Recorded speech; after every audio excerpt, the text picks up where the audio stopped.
بسم الله الرحمن الرحيم. الحمد لوليه والصلاة على نبيه وعلى آله وأصحابه المتأدبين بآدابه. أما بعد فأعوذ بالله من الشيطان الرجيم. بسم الله الرحمن الرحيم. ألم يجدك يتيما فآوى. وقال تعالى: لقد كان لكم في رسول الله أسوة حسنة. سبحان ربك رب العزة عما يصفون وسلام على المرسلين والحمد لله رب العالمين. درود شریف. اللهم صل على سيدنا ومولانا محمد وعلى آل سيدنا ومولانا محمد وبارك وسلم وصلی علیہ. پیر طریقت رہبر شریعت حضرت مولانا قاری ادریس اجمل صاحب دامت برکاتہ العالیہ کی محبت بھری دعوت کے نتیجے میں آپ کے ساتھ ایک روحانی اور اصلاحی پروگرام میں ملاقات کی سعادت حاصل ہو رہی ہے. دعا ہے اللہ تعالیٰ ہم سب کے مل بیٹھنے اور سننے سنانے کو قبول فرمائے. میں اشتہار کے عنوان کی مناسبت سے کچھ باتیں آپ کے سامنے رکھوں گا. مقصد میلاد مصطفیٰ غالباً ایسے عنوان ہے.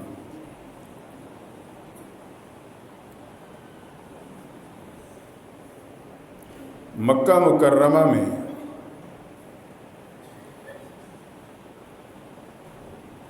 ایک ماں باپ کے ہاں بچہ پیدا ہوا.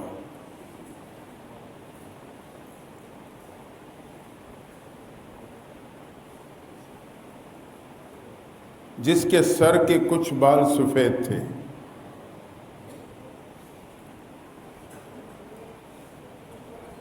لیکن اس سے پہلے یہ بات ذہن میں رہے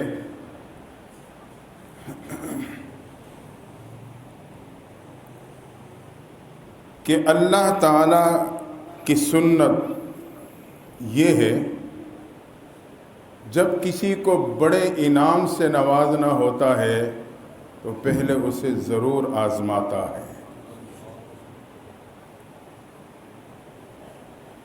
میں نے اور آپ نے اگر ایک مٹی کا برتن بھی خریدنا ہو، گھڑا خریدنا ہو، تو کم از کم 3 دفعہ تو اسے کھڑکا کے دیکھتے ہیں.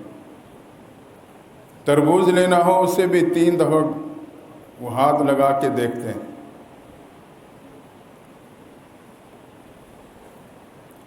حتیٰ کہ بعد جو دوائی کا سیرپ ہوتا ہے اس کی شیشی پہ لکھا ہوتا ہے اس کو اچھی طرح ہلا کر استعمال کرنا. تو اس شیشے کو ہم پہلے اچھی طرح ہلاتے ہیں، جھنجھوڑتے ہیں. تو اللہ نے بھی جب اپنے خزانے سے کوئی اہم انعام عطا کرنا ہوتا ہے تو وہ پہلے آزماتا ہے. وَإِذِ ابْتَلَىٰ إِبْرَاهِيمَ رَبُّهُ بِكَلِمَاتٍ فَأَتَمَّهُنَّ. ابراہیم علیہ السلام کو مختلف امتحانات سے گزارا اور پھر اعلان کر دیا کہ ہم نے آپ کو انسانیت کا امام بنا دیا.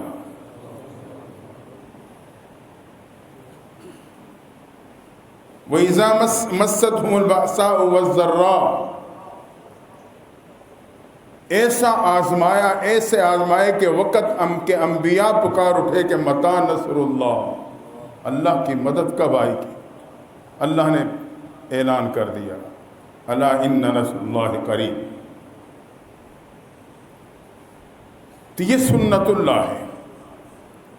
مختصر یہ کہ جب اللہ نے اس انعام کے دینے کا ارادہ کیا جو خالق کے خزانے میں یکتا تھا، صرف ایک تھا،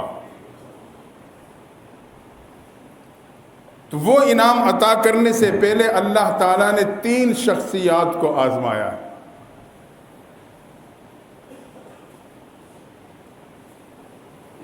سب سے پہلے تو وہی بچہ جو مکہ میں پیدا ہوا، سر کے کچھ بال سفید تھے، جس بنیاد پہ اس کا نام شیبہ رکھ دیا گیا. شیبہ.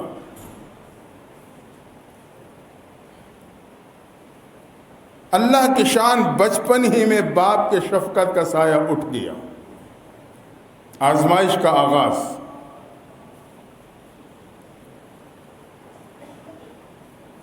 والدہ اپنے بچے کو لے کر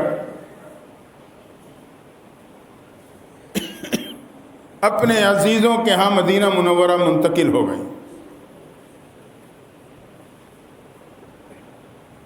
یہ بچہ لڑکپن کو، جوانی کو پہنچا.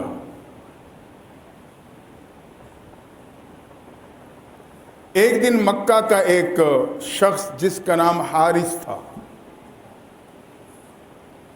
وہ سفر کرتے ہوئے مدینہ منورہ پہنچا. مدینہ کے اوائل میں داخل ہوا تھا کہ کیا دیکھا کچھ نوجوان بچے ہیں جو نیزہ بازی کھیل رہے ہیں، نشانہ لگا رہے ہیں. یہ ایک طرف کھڑا ہو کے تماشا دیکھنے لگ گیا. ایک نوجوان نے جو اپنے نشانہ لیا، کمان سے تیر پھینکا، وہ سیدھا نشانے پہ جا کے لگا. جب نشانے پہ لگا تو اس نوجوان نے جھومتے ہوئے کہا، میں مکہ کے اس خاندان کا فرد ہوں جس کا نشانہ کبھی خطا نہیں جاتا ہے. یہ انداز اس حارث کو پسند آیا. اس نے قریب کھڑے بچے سے پوچھا، یہ کون ہے؟ اس نے کہا، یہ مکہ کا رہنے والا ہے، والد کا انتقال ہو چکا ہے، والدہ اسے لے کے یہاں عزیزوں کے ہاں آ گئی ہے. جب تھوڑی بہت معلومات لی تو وہ اس بچے کو پہچان گیا اور اس کے والد کو بھی جانتا تھا. جو اس کا چچا موجود تھا مکہ میں، اسے بھی پہچانتا تھا. حارث نے ذہن میں یہ بات بٹھا لی، جب میں واپس جاؤں گا تو میں اس بچے کے چچا سے ملوں گا، اسے کہوں گا کہ اسے والدہ کی اجازت سے اپنے پاس لے آؤ اور اپنی نگرانی میں اس کی پرورش کرو. بہت ہی بڑی صلاحیتوں کا مالک ہے. خیر وہ اپنی ترتیب سے جب بھی اس کی واپسی ہوئی، مکہ مکرمہ پہنچا، اسے بات یاد تھی. بچے کے چچے سے ملا، اسے ساری صورتحال بتلائی اور اس کا ذہن بنایا. اپنے خاندان میں، اپنی نگرانی میں بچے کی پرورش کرو، بہت ہی باصلاحیت بنے گا.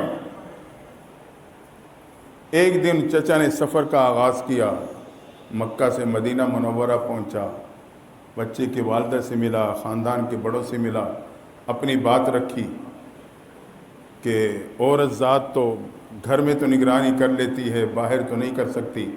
میں چاہتا ہوں میں اپنے اس بھتیجے کی نگرانی میں خود کروں، اس کی پرورش خود کروں. مختصر یہ کہ ان کی اس کی باتیں ایسی تھی کہ والدہ اور خاندان کے بڑوں سب نے تسلیم کر لی. اب یہ وہ لمحہ آیا کہ باپ کے شفقت سے تو محروم تھا، اب ماں سے بھی اسے جدا ہونا پڑا. اجازت لے کے چچا نے اپنے سواری پہ سوار کیا اور سفر کا آغاز کیا، حتیٰ کہ مکہ مکرمہ میں داخل ہوا. دیکھنے والے نے دیکھا کہ ایک خوبصورت وجیح النظر باصلاحیت قسم کے نوجوان کو پیچھے بٹھایا ہے. وہ یہ سمجھا کہ غلام کو لے کے آیا ہے.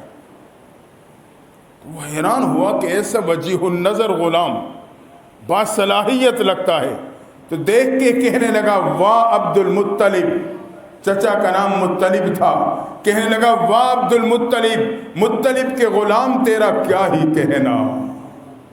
بس یہ آواز لگنی تھی، وہ شیبہ عبد المطلب پہ معروف ہو گیا. شیبہ بچہ عبد المطلب پہ معروف ہو گیا. اس نے تو اس لہج پہ کہا، عبد غلام کو کہتے ہیں. اس نے کہا یہ مطلب جو ہے یہ کسی غلام کو لے کے آیا ہے. کہنے لگا، واہ عبد المطلب، عبد المطلب کے غلام تیرا کیا ہی کہنا.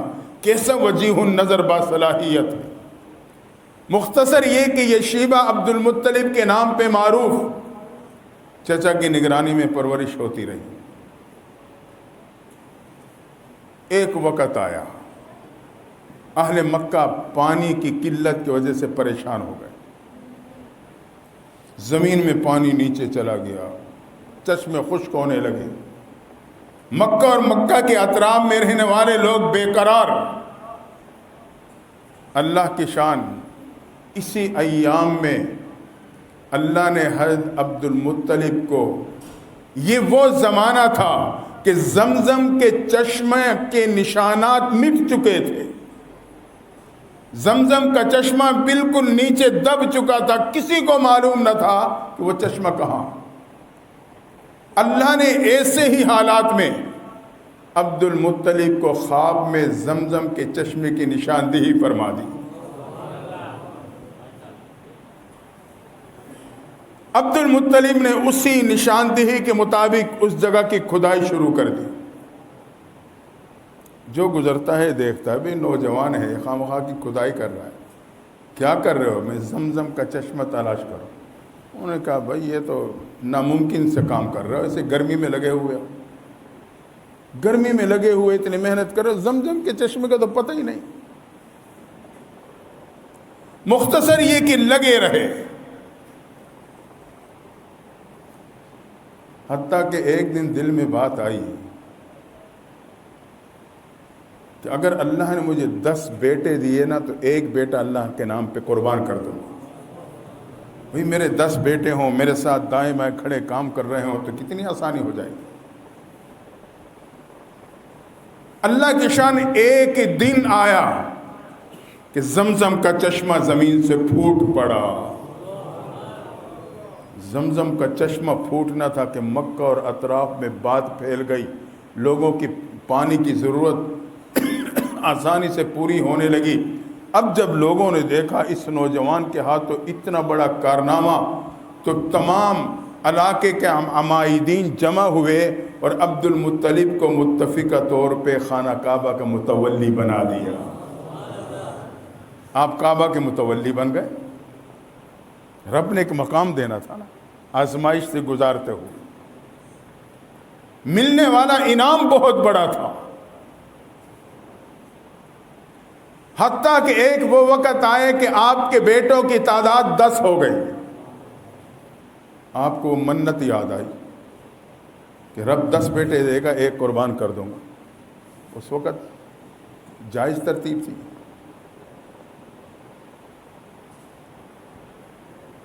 ارادہ کیا اور ترتیب یہ بنائی کہ قرعہ کرتے ہیں، جس کا نام نکلا ہے اسے قربان کر دوں گا۔ اللہ کی شان، توجہ کرنا، اب دوسری شخصیت کی آزمائش کا آغاز ہو رہا ہے۔ قرعہ کیا تو قرعہ میں نام عبداللہ کا نکلا۔ جب عبداللہ کا نام نکلا تو عبداللہ کی بہنوں نے، علاقے کے عمائدین نے کہا عبد المطلب اس کو نہ قربان کرنا، یہ بہت حسین ہے، بہت وجیح النظر ہے، بڑا باصلاحیت لگتا ہے، اس کو نہ قربان کرنا۔ اب منت مانی تھی، قرعہ میں نام نکلا، فیصلے یہ ہوا ایسا کرتے ہیں، اونٹ اور عبداللہ، 10 اونٹ عبداللہ، 20 اونٹ عبداللہ، 30 اونٹ عبداللہ، جہاں جا کے اونٹوں کا قرعہ نکلے گا جتنی تعداد پہ عبداللہ کی جگہ پہ اتنی تعداد کی اونٹ قربان کر دوں گا۔ قرعہ اندازی شروع ہوئی، 10 اونٹ اور عبداللہ میں قرعہ ہوا، نام عبداللہ کا نکلا، 20 اونٹ عبداللہ نام عبداللہ کا نکلا، 30 اونٹ عبداللہ نام عبداللہ کا نکلا۔ مختصر یہ کہ 100 اونٹ اور عبداللہ پہ جب قرعہ ہوا، اب وہ قرعہ اونٹوں کے نام پہ نکل آیا۔ عبد المطلب نے بیٹے عبداللہ کی جگہ پہ 100 اونٹ اللہ کے نام پہ قربان کر دی۔ یہ دوسری شخصیت کی آزمائش شروع ہو چکی، حتیٰ کہ عبداللہ جوانی کی عمر کو پہنچے، مکہ سے باہر کا سفر تنے تنہا آپ کر سکتے تھے، تو ایک دن ضرورت کی بنیاد پہ آپ کو مکہ سے مدینہ جانا پڑا، تنے تنہا سفر شروع کر دیا۔ راستے میں مختلف بستیاں ہیں یہودیوں کی، آپ میں سے بہت سے لوگوں نے اب بھی دیکھا ہوگا کہ جب آپ مدینہ منورہ سے مکہ مکرمہ یا مکہ سے مدینہ طائف کے راستے پہ جائیں تو بہت ساری بستیاں جگہ جگہ پہ ان کے اثرات آپ کو اب بھی ملیں گے۔ بہت ساری بستیاں چھوٹی چھوٹی چھوٹی چھوٹی. عبداللہ سفر پہ روانہ. ایک بستی کے پاس سے گزر ہوا.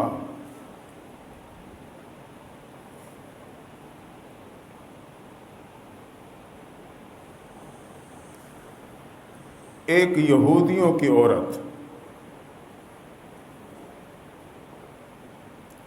جو اکثر راستے میں کھڑی رہتی تھی کسی آنے جانے والے کے انتظار میں، وہ کسی چیز کی تلاش میں تھی.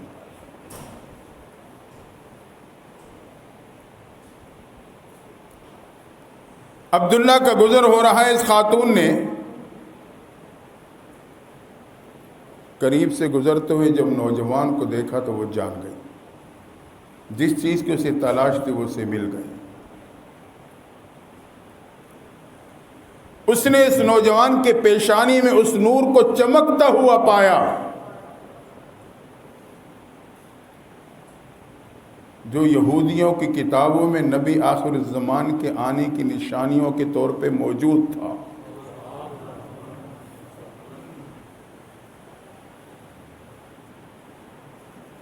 خاتون نے پانی پیش کیا. کچھ دیر نوجوان رک جائے گا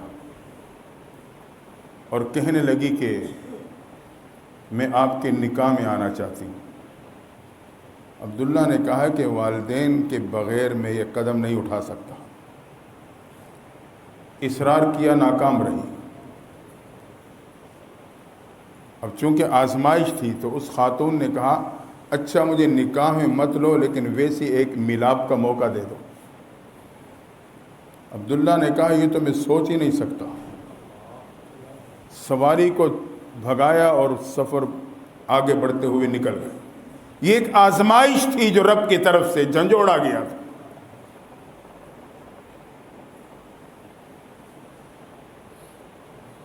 حضرت عبداللہ مکہ مکرمہ پہنچے. اللہ کے شان مکہ مکرمہ میں ایک قبیلہ بنو زہرہ قبیلہ آباد تھا. اس میں ایک نوجوان بچی تھی جس کے اخلاق اور تہذیب کے چرچے پورے قبیلے میں تھے کہ بڑی باصلاحیت اور با اخلاق با کردار بچی. رب کا کرنا ایسا ہوا اس بچی کا نام آمنہ تھا. رب کا کرنا ایسا ہوا کہ عبداللہ کا نکاح بنو زہرہ قبیلے میں اسی بچی آمنہ کے ساتھ ہو گیا. کچھ وقت مکہ میں گزارا.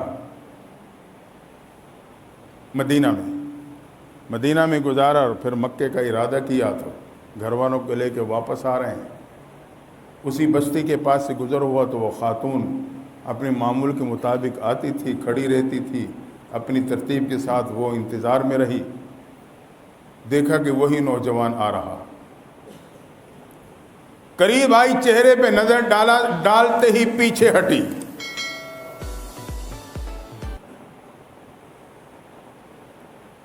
وہ نور جو اس نے جاتے ہوئے عبداللہ کے چہرے پہ دیکھا تھا وہ نور اسے پیشانی پہ نظر نہیں آیا.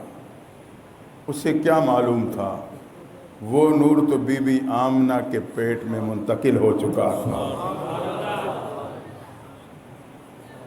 عبداللہ بی بی آمنہ کو لے کے مکہ مکرمہ پہنچے. اب تیسری شخصیت کے آزمائش کا آغاز ہونے والا ہے. انعام اتنا بڑا ہے.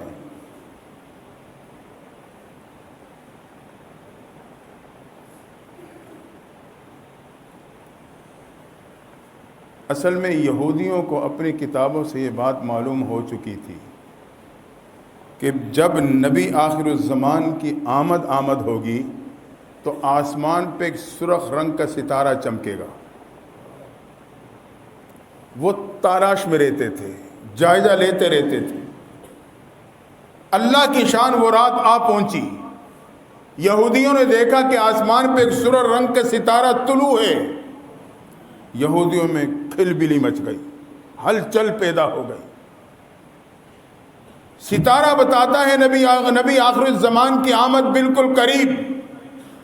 اب یہودیوں نے ایک کمیٹی تشکیل دی کہ پورے علاقے کو چھان لیں، جہاں جہاں یہودیوں کی بستیاں ہیں ہر جگہ جا کے گوئی کہ یہ جائزہ لیں، سروے کریں اور رپورٹ تیار کریں کہ کہاں پہ اس وقت کون سی یہودی عورت امید سے ہے۔ اللہ کی شان، اس کمیٹی نے پورے علاقے کا جائزہ لیا۔ مکمل سروے کرنے کے بعد رپورٹ پیش کی گئی کہ مدینہ اور مدینہ کے اطراف میں اس وقت کہیں بھی کوئی یہودی عورت امید سے نہیں۔ اب یہودی پریشان ہو گئے، لگتا ہے نبی آخر الزمان کی نعمت ہمارے سے چھن رہی ہے۔ کمیٹی کو مکہ مکرمہ روانہ کیا۔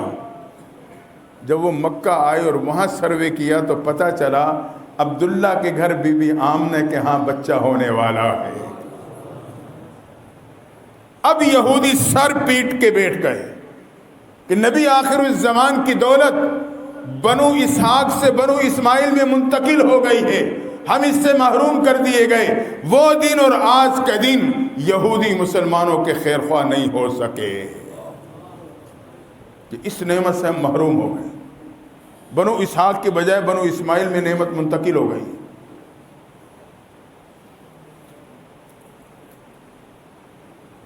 مکہ مکرمہ میں ایک دن اعلان ہوا کہ ایک تجارتی قافلہ ملک شام کے لیے روانہ ہو رہا ہے۔ اللہ کی شان، اس میں حضرت عبداللہ بھی شامل تھے۔ جب بی بی آمنہ نے سنا کہ عبداللہ تجارتی قافلے کے ساتھ جا رہے ہیں، مہینوں کے سفر تھے، اداس ہو گئی، بے قرار ہو گئی۔ عبداللہ گھر آئے تو دیکھ کے سمجھے کہ بی بی آمنہ اداس ہے، حوصلہ دینے لگے، آمنہ پریشان نہ ہونا، جلدی لوٹ کے آؤں گا، جلدی واپس لوٹوں گا۔ اور آمنہ یہاں کا دستور ہے، جب کوئی تجارتی قافلہ واپس آئے تو گھنٹی بجائی جاتی ہے، جس کو سن کے ہر ایک کی رشتہ دار عزیز و اقارب باہر آتے ہیں اور اپنے عزیز کو لے کر اسے گھر لے جاتے ہیں۔ آمنہ جب وہ گھنٹی آپ بھی سننا تو آپ بھی گھر کے دروازے پہ آ کے پردے کے پیچھے کھڑی ہو جانا، میں آ کے آپ کے ساتھ محبتوں کے ساتھ ملاقات کروں گا۔ آمنہ کو حوصلہ دیا، انہوں نے حوصلہ پکڑا ہے تو عبداللہ اجازت لے کے روانہ ہو گئے۔ مختصر یہ قافلہ ملک شام پہنچا، تجارت کرتے ہوئے واپس جب مدینہ منورہ کے اطراف میں پہنچا تو حضرت عبداللہ بیمار پڑ گئے، بیمار ہو گئے۔ بیماری کی یہ کیفیت بنی کہ قافلے والوں نے مشورہ کیا کہ حضرت عبداللہ کو ان کے عزیزوں کے ہاں مدینہ میں قیام کروا دیتے ہیں اور قافلے کو روانہ کر دیتے ہیں۔ چونکہ ایسا ہی ہوا، حضرت عبداللہ کو مدینہ میں عزیزوں کے ہاں ٹھہرا دیا بیماری کی وجہ سے۔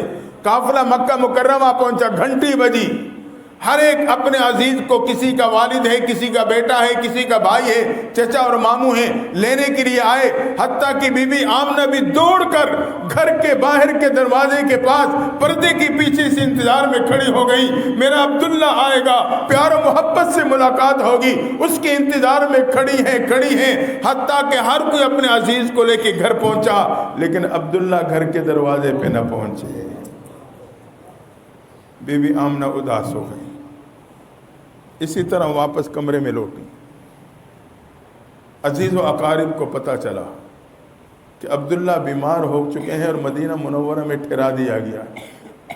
بی بی آمنہ کے پاس آئے، انہیں حوصلہ دیا، آمنہ پریشان نہ ہونا، ہم جاتے ہیں۔ اسے جانوروں کے پیدل سفر ہوا کرتے لمبے لمبے، ہم مکہ مکرمہ مدینہ منورہ جاتے ہیں اور عبداللہ کی خیر خبر لیتے ہیں۔ حضرت آمنہ کو حوصلہ دیا اور کچھ لوگ اسی ترتیب سے روانہ ہو گئے۔ ابھی وہ راستے میں تھے، اطلاع ملی حضرت عبداللہ 18 سال کی عمر میں مدینہ میں انتقال کر گئے ہیں۔ اللہ اکبر! عبداللہ کی عمر 18 تھی تو بی بی آمنہ کی کیا عمر ہو؟ رب نے جھنجھوڑا، آزمایا، انعام بہت بڑا تھا، خزانے میں یکتا تھا۔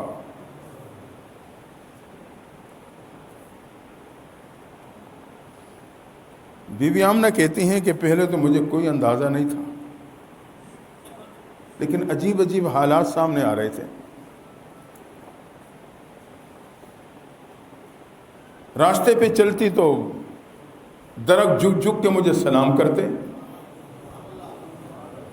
کوئی پاؤں کے نیچے پتھر آ جاتا تو موم کی طرح نرم پڑ جاتا، پانی لینے کے لیے کنویں پہ جاتی تو وہ پانی کنویں کے کنارے پہ آ کے قدموں کے بوسے لیتا، حتیٰ کہ جب مکہ کی عورتوں کو پتہ چلا کہ یہ پانی تو بہت نیچے سے نکالنا پڑتا ہے، لیکن جب آمنہ آتی ہے تو پانی خود بخود اوپر آ جاتا ہے، تو آمنہ کہتی ہیں اب جب میں پانی لینے جاتی تو عورتیں مجھے پکڑ کے کھڑا کر لیتی، آمنہ کھڑی رہنا تاکہ ہم بھی اپنے برتن بھر لیں، جب تک آپ کھڑی رہتے ہو پانی اوپر رہتا ہے، جب آپ چلی جاتی ہو پانی واپس چلا جاتا ہے، ہمیں مشکل ہو جاتی ہے۔ بی بی آمنہ کہتی ہیں جب میں کنویں پہ پہنچتی تو پانی بالکل کنارے پہ آ جاتا۔ کہتے میں بھی حیران ہوتی کیا حالات ہیں۔ ایک رات خواب میں بتلایا گیا، آمنہ تجھے مبارک ہو، تو نبی آخر الزمان عظیم ہستی کی ماں بننے والی ہے۔ کہتے اس وقت مجھے پتا چلا کہ یہ سارے حالات یہ محبوب پیغمبر کے استقبال کے انتظامات تھے۔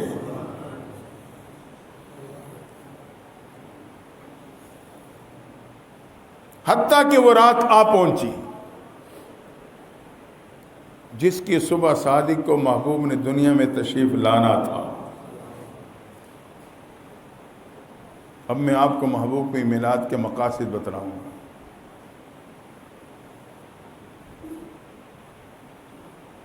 صبح صادق کے لمحے میں آپ نے دنیا میں آنا تھا، لیکن اللہ کی شان، اسی رات بی بی آمنہ کے گھر کی یہ حالت کہ ڈیوے میں تیل تک نہیں کہ اسے جلایا جا سکے، گھر میں اندھیرا ہے،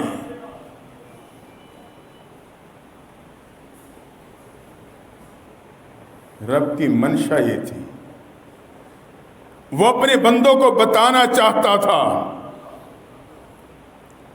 میرے بندوں مجھے اور میرے محبوب کے ظاہری کموں کی ضرورت نہیں۔